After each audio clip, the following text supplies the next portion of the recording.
নমস্কার। ধনাত্মক শব্দ, ধনাত্মক শব্দ জিনিসটা কি? ধনাত্মক শব্দ হলো একটা শব্দের দুবার উচ্চারণ, মানে দ্বিত্ব উচ্চারণ বা দ্বৈত উচ্চারণ। কেমন?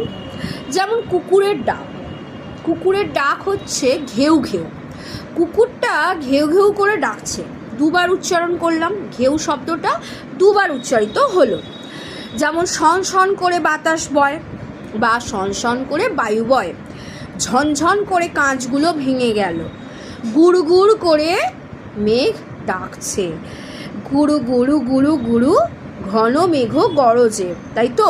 তাই গুড় গুড় শব্দটা কিন্তু অবশ্যই ধনাত্মক শব্দ, কারণ ধনাত্মক শব্দ হলো একটা শব্দের দ্বৈত উচ্চারণ বা দ্বিত্ব উচ্চারণ বা দুবার উচ্চারণ।